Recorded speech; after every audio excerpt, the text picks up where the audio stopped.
In less than half a second, your hoodie, your sneakers, and your jeans have shredded. Then it's just the cheese grater that is the street and your skin. But you still have almost 3 seconds left of sliding to do. You have as much protection as if you were wearing nothing at all. And if you think that you bought proper riding gear, that you'll be fine, you may have actually bought fake riding gear that would shred just as quickly as the clothes you just saw. And don't even get me started on how bad minimum certification standards actually are.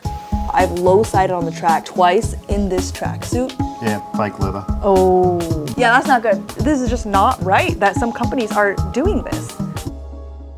Now, I'm not just gonna scare you and then end this video. When I tell you the disturbing things I've been uncovering since my own crash, I'll also tell you the solution.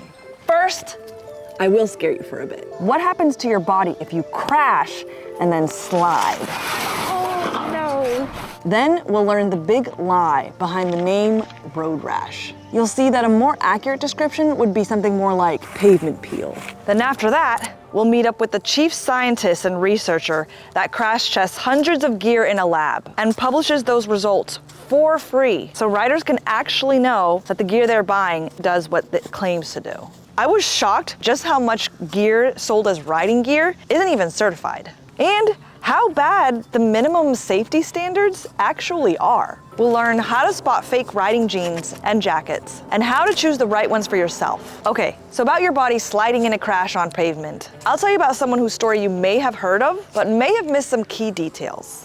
This is the story about a girl who lost half her skin in a crash. She wasn't reckless or stupid. Like most of us, she just didn't know what we're about to learn. Brittany Morrow hopped in the back of a friend's Gixxer 750. The only motorcycle gear she was wearing was a helmet. The people she was with told her that was all she needed. As a passenger, the rider hit 120 miles per hour. The force of that wind opened up her windshield, lifting her off the motorcycle entirely. She slid about 520 feet. That's the length of the Washington Monument. Over half of her skin was gone. She almost died from the blood loss alone, and she was airlifted to a hospital. So much of her skin was peeled off that it couldn't grow back on its own. The only place doctors could harvest healthy skin from were her thighs. That's the only place the road didn't peel away her skin. She spent 2 months in the hospital, underwent 3 blood transfusions, 9 surgeries, and 31 dressing changes. But her story doesn't end there. I'll get to that at the end. And if you think that proper riding jeans or a jacket or just going the speed limit could have prevented that, I'll show you why what you think you have may not be enough, and what actually is the solution. And yes, you do still get to ride. Before we go into the lab and learn how to spot things like fake riding jeans, I want you to understand something very clearly. You hear road rash and maybe you picture a bad scrape. The name is deceptive. That's not what this is. You got a glimpse of it when you saw pictures of Brittany Morrow's injuries. Road rash is your skin being sanded away from the surface. The road is grinding you continuously until either you stop or your gear stops at first. The question in a crash isn't whether or not you'll slide. It's how many seconds your gear will hold up before your skin reaches the pavement. And I told you earlier how some gear is fake or just isn't held up to any standard. Only Europe has standards for riding gear. Gear that would be illegal to sell in Europe can be sold in other countries. These pants I wore during the crash, those meet minimum standards. We'll get into that in a bit. So let's go to one of the only labs in the world where researchers test hundreds of gear so we can see for ourselves which gear will actually make a difference. We are at MotoCap in Melbourne, Australia at Deakin University. Let's go see a bunch of gear tests. Think of MotoCap as Consumer Reports for motorcycle gear. They buy gear the same way you and I would, right off the shelves, put them through a bunch of crash lab tests, and publish the results for free so we can see how different gear actually performs. So we're gonna test just some regular jeans, 100% cotton, Kevlar infused jeans, and jeans with the Kevlar loop and the mesh liner.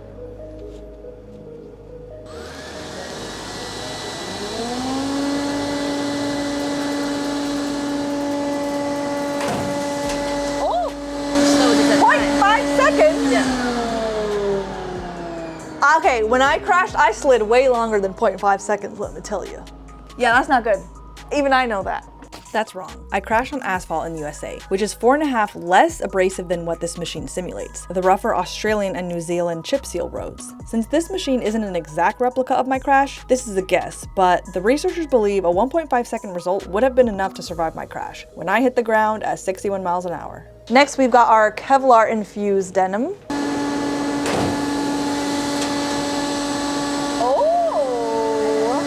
1.22 seconds before it's shredded. So now we're just gonna do regular denim with the looping Kevlar plus the mesh liner. Whoa! Oh my gosh! It just kept going. 5.13 seconds. Oh my gosh. I was shocked to learn this next part. I had no idea companies can sell fake motorcycle gear off sites we all shop from regularly outside of Europe. So where did this come from? Amazon? This is Amazon. And this was a $69 leather jacket, distressed leather motorcycle jacket. And it's interesting, there's no armor with it, and there's no armor pockets in it. So it's, I would assume that it is a fashion garment, but on the website it says real leather motorcycle jacket. So just yeah, fake leather. Oh. You can see the textile fabric. 3, 2, 1. That's it?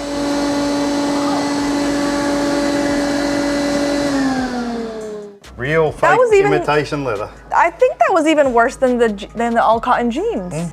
Wow. You tell me which one you'd rather crash in. See these pants? We've got 3 layers here. We've got the denim, the cotton, and then this like terry loop Kevlar, which Yao was saying that usually this terry loop Kevlar performs the best in abrasion compared to other kind of Kevlar. So this layer is important for not just breathability, but also for preventing skin shearing injuries. So racers at MotoGP, they often wear silk layers underneath, and that's to prevent that skin shearing injury, which is what my knee doctor and some of the researchers here at MotoCap believe may have been the cause of my injury. If I had had maybe a silk layer, they believe that may have prevented that. Actually, let me show you what my knee looks like now, 9 months later. So it's still a little bit swollen, 9 months later, and a little bit colored. So that abrasion test you just saw us use, Chris made one that could go on the back of his truck so he could test things like this right on the road. We found that our typical smooth asphalt that we have here in Australia is 4.5 times less abrasive than the abrasion belt that we use for testing. It depends on which country you're in. So if you're in the UK, most of their urban streets are asphalt, but once you go out onto their country laneways, they're all chip seal. And the chip seal is pretty much identical to our abrasion tester. What I say to people is any gear is better than no gear, but where you can afford it and you have the ability to buy it, getting that little bit better gear is really important. If you look at your typical textile jacket, a lot of them don't have good abrasion resistance of the fabric, but because that armor is in that elbow and shoulder where you slide all the time, that armor gives you that protection. So if you take your armor out and you throw it away, you're instantly reducing your protection level from abrasion as well as impact.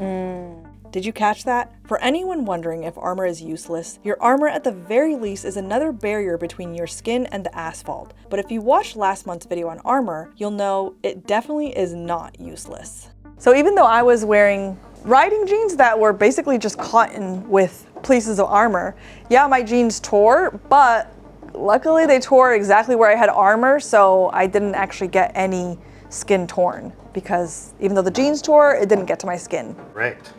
But if you look at a pair of pants, you have armor in the knees and you have armor in your hips, but a lot of people slide on their bottom. And this is where most pants fall down, and why when we do MotoCap testing, pants predominantly get a lower score than a jacket will, because most of them don't have protection in that critical areas of the buttocks. Wow, so I got very lucky for not sliding on my butt, for sliding on my hip instead.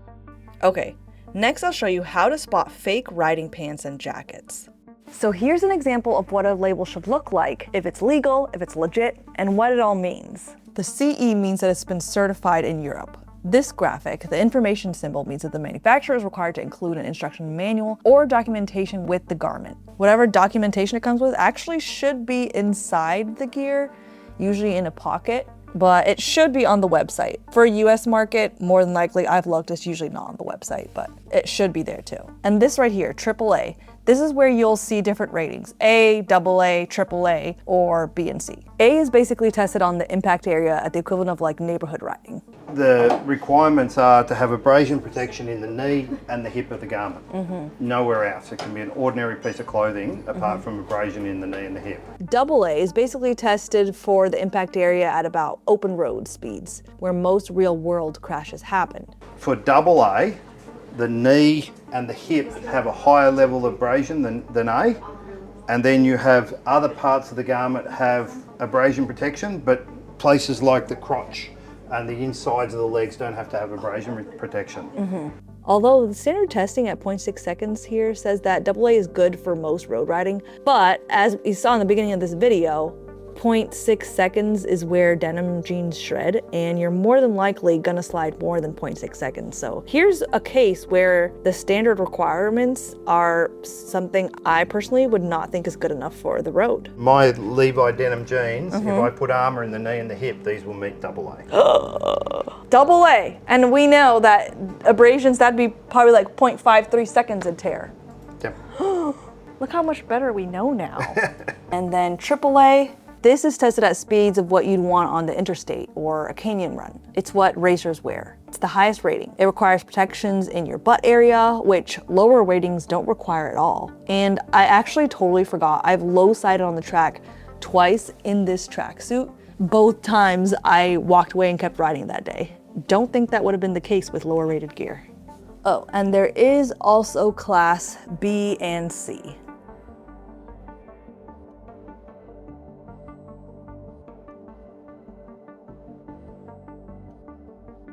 Keep in mind that you only get certified for what you test for, and testing for AAA is more expensive than testing for A. So a company may have certified to A and barely met it, or they may have met A with flying colors, and they actually would have passed AAA if they had paid for it. So a real label is going to have the CE mark, the book with the I, the AAA or A, AA, something rating, and especially the right EN number. Sometimes a fake one might have an EN number that doesn't actually match the garment it's supposed to go with.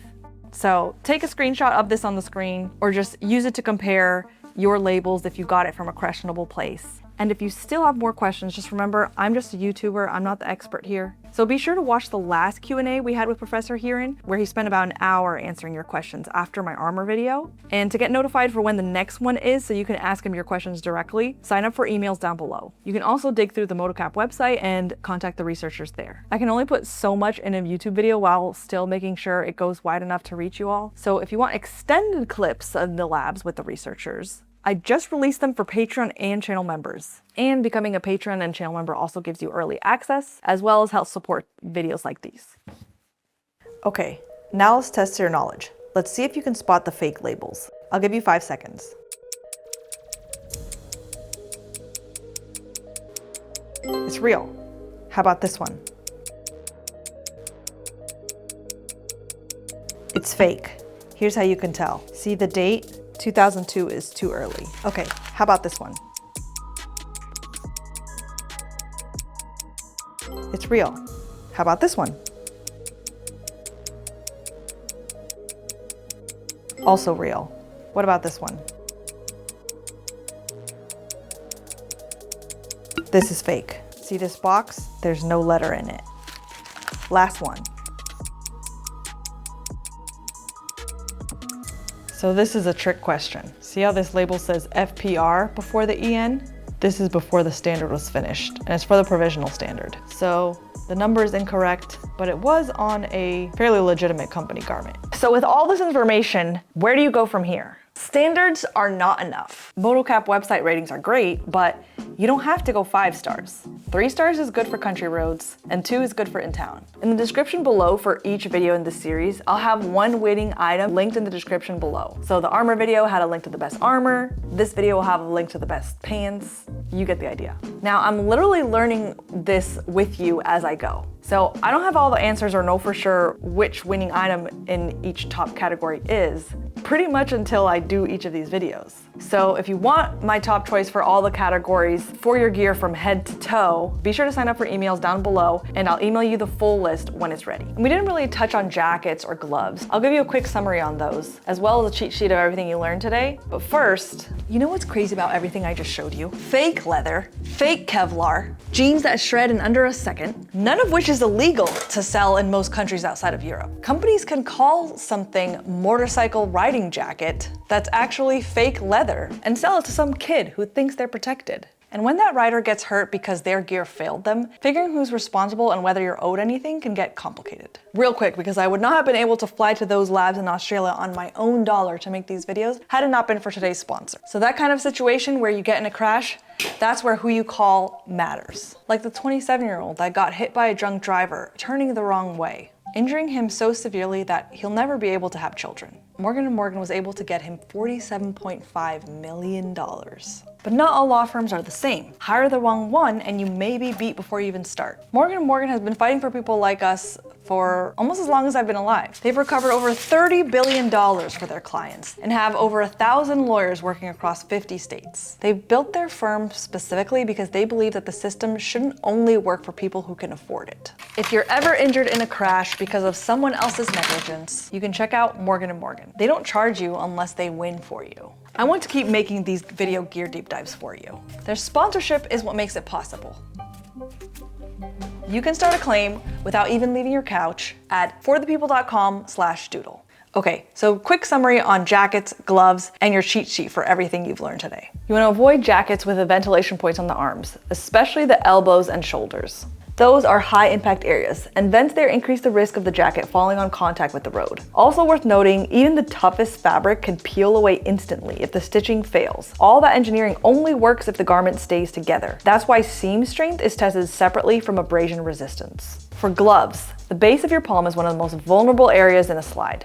Your instinct when you fall is to put your hands out, which means your palms hit the road first. Gloves should have multiple layers of protective material over the palm, not just a single layer. And slider pads add even more abrasion protection. Also worth a quick check, fasteners should sit on the inside of the wrist, not the outside. That prevents the glove from being torn open or pulled off entirely in a crash, leaving your hand completely unprotected. Okay, so for your cheat sheet, here's what to look for in your gear label. The CE certification, make sure the year is past 2012, the correct EN numbers, the rating you want for what you're using it for, A, AA, or AAA, and make sure that the layers inside the garment are the layers also what you want. Say maybe you want an outer layer, protective layer, a comfort layer, and some red flags. There's no CE mark at all.